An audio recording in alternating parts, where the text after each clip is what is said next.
caught up in the machine. We got caught up in the lies. That life is all about waking up every day, working as hard as you can, make as much as you can to buy as much shit as you can. Yep. No. Life is about finding out what this is all about, to have experiences, to gain more insights, more awarenesses. Okay? So there's a simple way to go about this. And I'm going to ask you a couple of questions that I want you to ask yourself. So the experiences of why we're here, and the experiences you have will help you develop into something different or more of the same.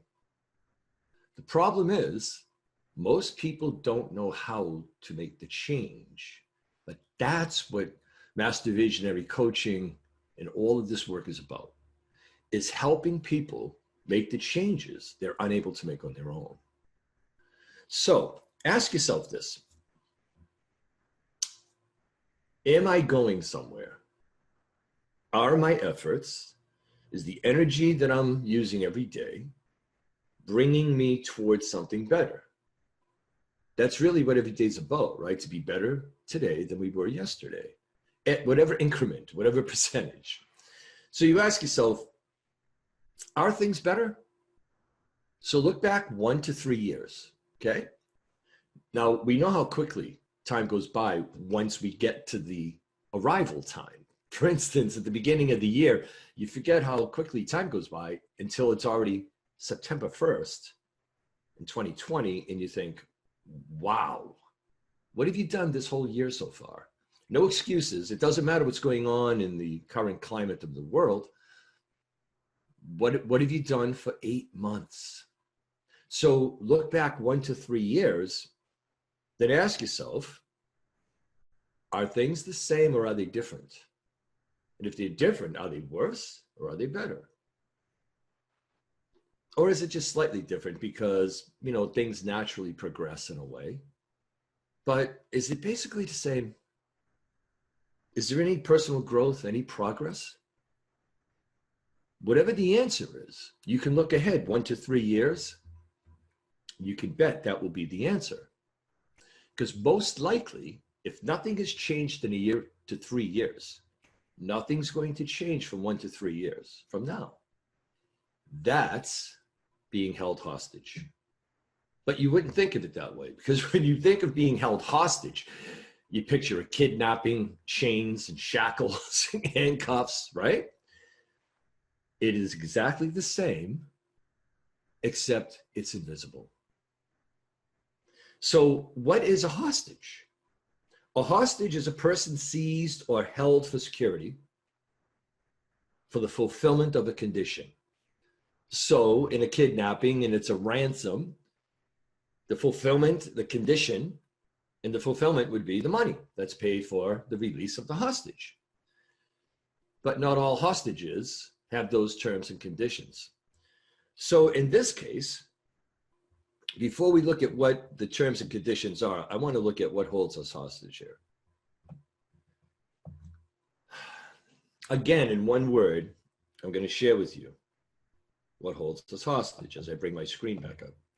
So here we are going along, believing, thinking, accepting that we're doing what we are supposed to do, which is not how to live, not what you're supposed to do. Who said what you're supposed to do? Who said this is what you should do? Here's what you're supposed to do. Whoever said what you're supposed to do is just basing things on their rules and their way. So we become hostage based on one word: past. The past is holding your present hostage. Now, it could be a complete accumulation of so much that went on in your past, or it could be something that's just simple or one thing. For instance, you could have so much going on all cylinders, and yet there's something that keeps sabotaging you. There's something that just keeps getting in the way, and you don't know what it is. Now, the problem is this isn't all conscious. This isn't conscious analytical thinking. That is the most limited part of us. That's why we don't figure out what's wrong. We'll figure out what to do. Because what we're talking about is at a deeper level, okay? It's at a subconscious level. It's the hard drive to the computer, not the keyboard. The keyboard is the thinking, the analytics, the logic. Life is not logical. Life's emotional, and emotions are illogical.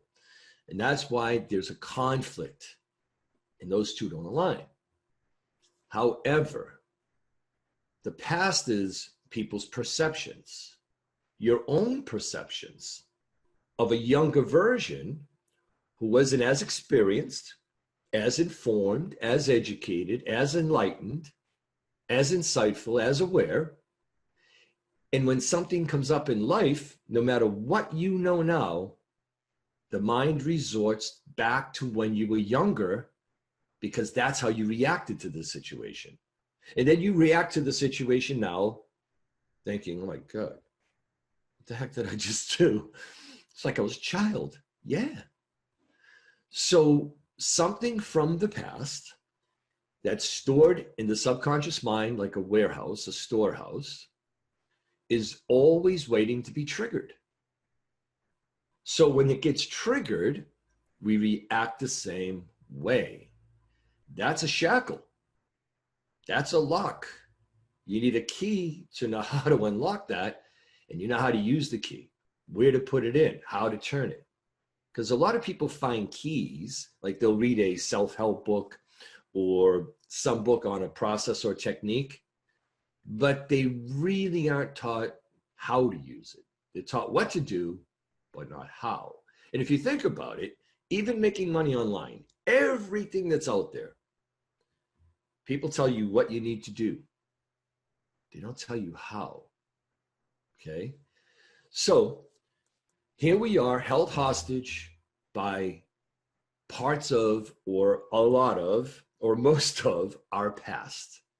And we're not understanding that it's up to the present moment self to stop and interrupt these patterns.